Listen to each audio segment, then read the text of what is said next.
Hello everyone, welcome back to the channel. Today we're diving into one of the most whispered about topics in modern military aviation, Israel's hidden air base and the full truth behind why it exists, how it operates, and why it remained in the shadows for so long.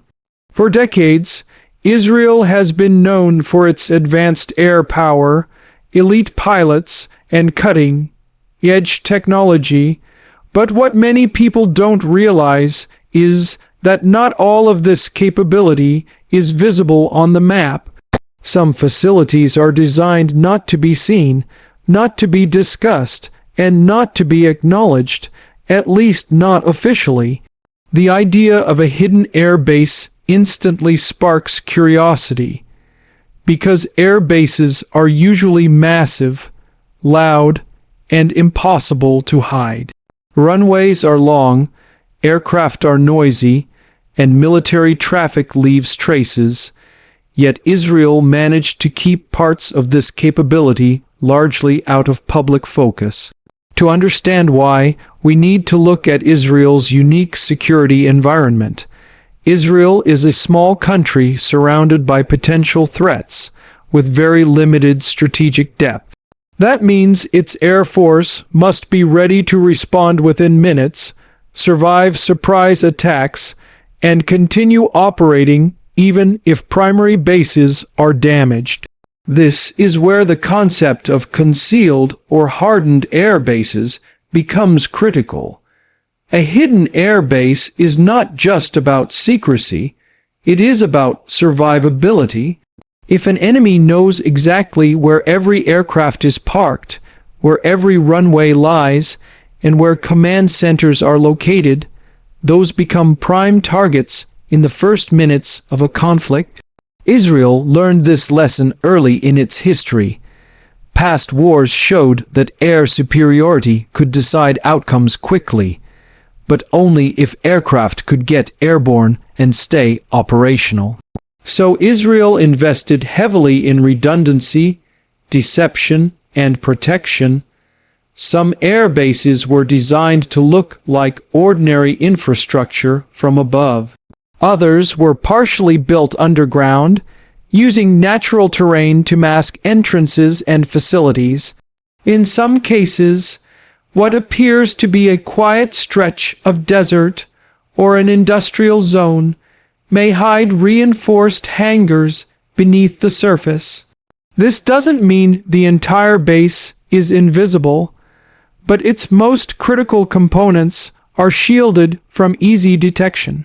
Runways themselves can be deceptive. Certain roads and highways were engineered to double as emergency runways. In a crisis, aircraft could land, refuel, rearm, and take off again, all without relying on a traditional, easily targeted airfield. This flexibility makes planning an attack against Israeli air power extremely difficult. The hidden air base concept also involves deep underground infrastructure. Fuel storage, command rooms, maintenance areas, and even pilot briefing spaces can be located below ground level. These areas are reinforced to withstand missile strikes and aerial bombardment. Even if the surface is damaged, operations can continue below. Another key element is camouflage and misdirection. Decoy structures, fake hangars, and misleading layouts can confuse satellite imagery and aerial reconnaissance. An attacker might think they are targeting a critical asset, only to discover it was never operational in the first place. At the same time, real assets remain concealed or protected. Secrecy around these bases is not just military tradition, it is strategic necessity. Publicly confirming locations, layouts, or capabilities would reduce their effectiveness. That's why information about them often comes from indirect sources, satellite analysis, declassified documents, or rare official hints. Over time, pieces of the puzzle have emerged. Analysts noticed unusual construction patterns, reinforced mountain areas, and restricted zones that didn't match civilian use. Slowly, the picture became clearer. Israel wasn't hiding one single base, but rather an entire system of protected air operations. This system ensures that even in a worst-case scenario, the Air Force would not be grounded. Fighter jets, transport aircraft, and special mission planes would still have places to operate from.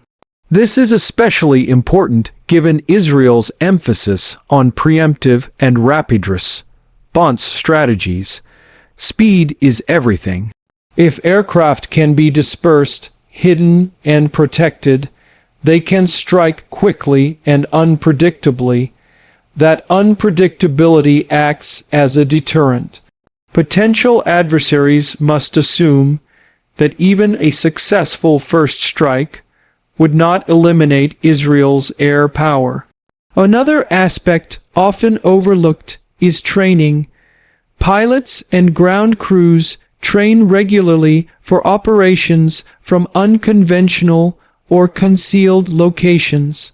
They practice rapid deployment, minimal ground time, and operating with limited support. This turns secrecy into a practical advantage, not just a theoretical one. Technology plays a huge role as well. Advanced sensors, secure communications, and automation allow command and control to function even when bases are dispersed or partially underground. Pilots can receive mission updates securely without relying on exposed infrastructure. Maintenance teams can work in protected environments, reducing vulnerability. Some reports suggest that certain bases were expanded quietly over many years. Construction was staged, disguised, and blended into existing projects. From the outside, it looked like routine development. On the inside, it was a strategic upgrade of national defense. This long-term planning reflects Israel's approach to security. Nothing is built for today alone. Every facility is designed with future threats in mind, from precision guided missiles to cyber warfare. Hidden bases are not just about physical concealment, but also about digital and electronic protection. Critics sometimes question whether secrecy fuels unnecessary speculation. But from a military standpoint, uncertainty is a tool. If opponents are unsure how many aircraft can survive an attack, where they will launch from, or how quickly they can respond, they are forced to hesitate. That hesitation can prevent conflict altogether. It's also important to note that hidden does not mean completely unknown. Major intelligence agencies are well aware that such facilities exist. The real secret lies in the details, exact locations, capacities, layouts, and readiness levels. Those details are what remain closely guarded. Over time, some truths inevitably surface. Satellite imagery becomes clearer. Former officials speak cautiously. Journalists connect dots. That's why today we can talk about Israel's hidden air base system more openly than before, even if full transparency is still far away. What emerges is not a story of mystery for mystery's sake. It is a story of adaptation. A small nation, facing persistent threats, chose to invest in resilience rather than visibility. Instead of showcasing every asset, it focused on protecting them. This approach aligns with Israel's broader defense philosophy. Quality over quantity, preparation over display, survivability over symbolism. Hidden air bases fit perfectly into that mindset. They don't need to impress the public. They need to function when everything else is under pressure. In modern warfare, the first hours can decide everything. Air superiority can neutralize threats, protect civilians, and shape the battlefield. By ensuring its air force can survive and operate under almost any condition, Israel secures a crucial advantage. So when people say Israel's hidden air base has finally been exposed, the truth is more nuanced. What's been exposed is the concept, not the full reality.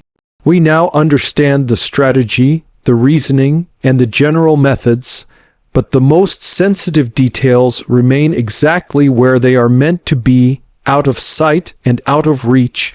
And that, in itself, may be the greatest proof of how effective this system really is. If you found this explanation insightful, stay tuned, because there's always more beneath the surface when it comes to modern military strategy and hidden power.